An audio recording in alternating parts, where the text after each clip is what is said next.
Pacifica, this is Democracy Now! In reviewing the records, there was a list of informants. Most of their names were blacked out, but for some reason, Richard Aoki's name had not been blacked out, and he was listed in the report as informant T2. Why was he arming the Panthers, and was the FBI involved in it? Subversives, the FBI's war on student radicals and Reagan's rise to power. An explosive new book by Seth Rosenfeld claims the man who helped arm the Black Panthers, Richard Aoki, was actually an FBI informant. Am I wrong? I think you are. Yeah. So, would you say it's untrue that you ever worked with the FBI or got paid by the FBI? I would say it. But Richard Aoki's friends and colleagues challenged the book's findings. We'll speak with Aoki's biographer, Diana Fujino, author of Samurai Among Panthers, and we'll speak with Seth Rosenfeld about Ronald Reagan's ties to J. Edgar Hoover and how the FBI used dirty tricks to stifle dissent on California campuses in the 60s, targeting UC Berkeley, the home of the free speech movement, and Mario Savio. There's a time when the operation of the machine becomes so odious, makes you so sick at heart that you can't take part. You can't even passively take part. All that and more coming up.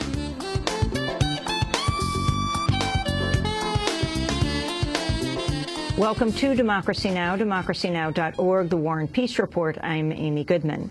The Congressional Budget Office has renewed warnings the U.S. economy will fall into recession if scheduled spending cuts and tax hikes take effect in January. According to the CBO, the so-called fiscal cliff of expiring tax cuts, coupled with the need to cut $1.2 trillion in spending under last year's debt deal, will force the downturn. The CBO has previously warned the U.S. economy faces a contraction of 1.3%, but its now revised prediction to a higher number of 2.9%, a dip it says is similar in magnitude to the recession of the early 90s. President Obama hit the campaign trail in Nevada Wednesday with a focus on his and Republican rival Mitt Romney's competing plans on education. Speaking at a high school in Las Vegas, Obama said Romney would gut the U.S. school system to help fund tax cuts for the wealthy. The plan Governor Romney has put forward would cut America's investment in education by nearly 20%. And here's the thing. He's not making these cuts because he wants to create jobs or pay down the deficit. He's doing it to pay for a new $5 trillion tax cut that's weighted towards the wealthiest Americans. Romney, meanwhile, campaigned in Iowa, where he urged supporters to recruit swing voters who helped elect President Obama in 2008. I want you to each find one person who voted for Barack Obama last time and convince them that we should take a different course. Remind them how disappointing it's been over these last 3.5, 4 years. Find them. Talk to them. Get them to the polls. Republican vice presidential candidate Paul Ryan continues to face questions over his ties to Missouri Congressmember Todd Akin.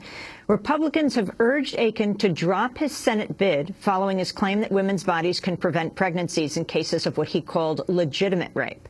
The Akin controversy has spilled over into the presidential campaign, in part because Ryan and Akin co-sponsored the No Taxpayer Funding for Abortion Act last year, which attempted to redefine rape by introducing the term forcible rape. Speaking aboard a flight out of North Carolina, Ryan sought to distance himself from Akin. You know, he should have dropped out of the race, but he's not. He's going to run his campaign. We're going to run ours. The struggle over voting rights is continuing to rage in Ohio. Last week, the Secretary of State, Jon Husted, announced all counties would follow uniform hours for voting after criticism the state's uneven hours benefited white Republicans while disenfranchising people of color.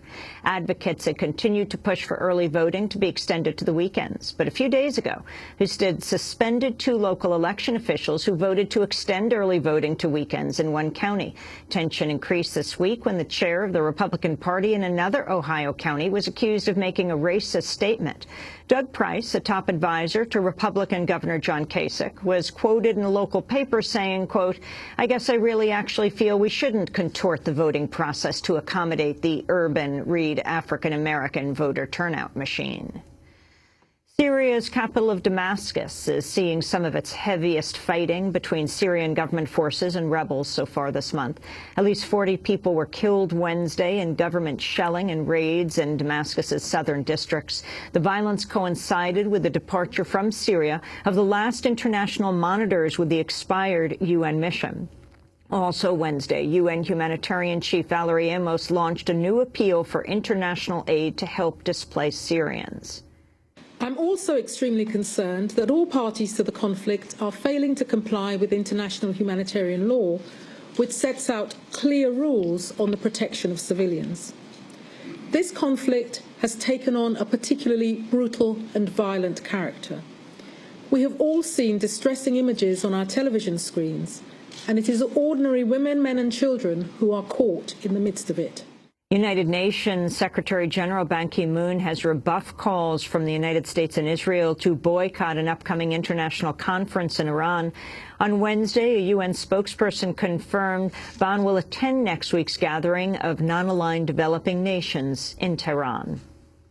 The Secretary General looks forward to the summit as an opportunity to work with the participating heads of state and government, including the host country, towards solutions on issues that are central to the global agenda, including follow-up to the Rio+20 Conference on Sustainable Development, disarmament, conflict prevention, and support for countries in transition.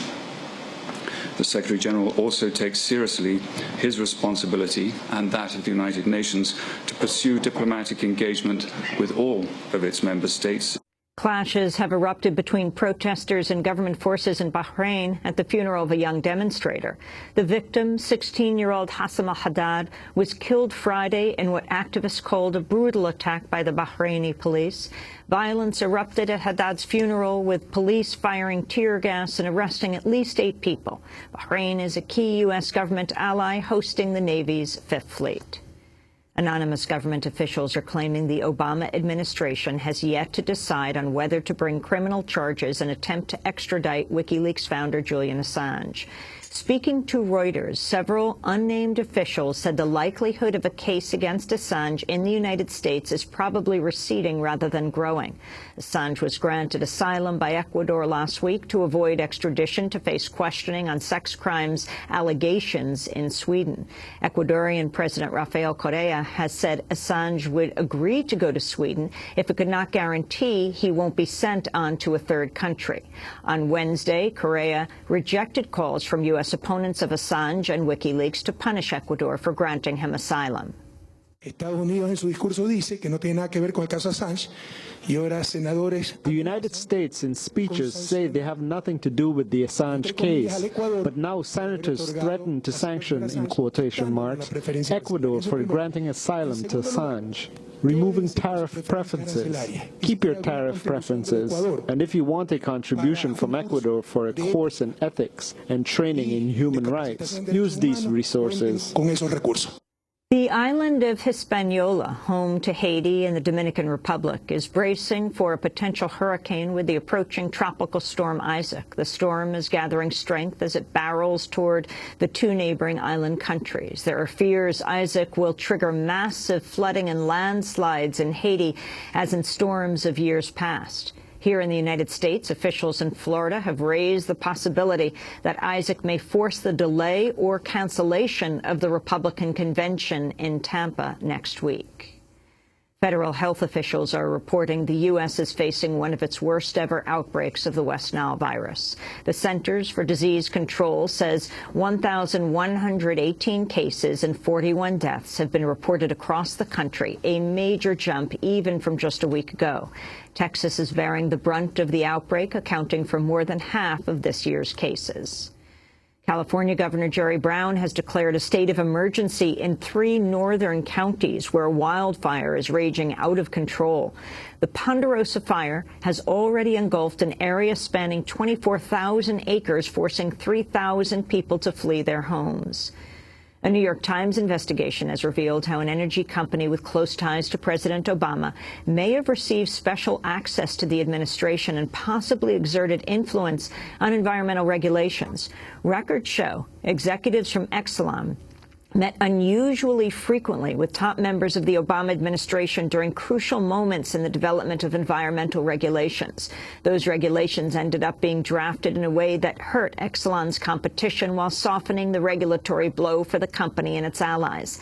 At one point, just days after meeting with Exelon last year, a White House official instructed an environmental regulator to rewrite major portions of a rule governing water intake at power plants. The company has also received large amounts of government financial aid, including becoming one of just 6 electric utilities nationwide to receive a maximum stimulus grant of $200 million. And dozens of people rallied in Los Angeles Wednesday outside the home of an African-American college student whose beating by police was caught on video. 20-year-old Ronald Weekly was allegedly skateboarding on the wrong side of the street Saturday when he was detained.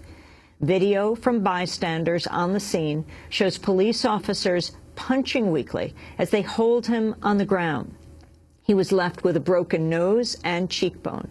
Addressing Wednesday's protests, Weekly said he hopes to ultimately forgive those who hurt him. I'm not walking away from what happened to me with hatred in my heart.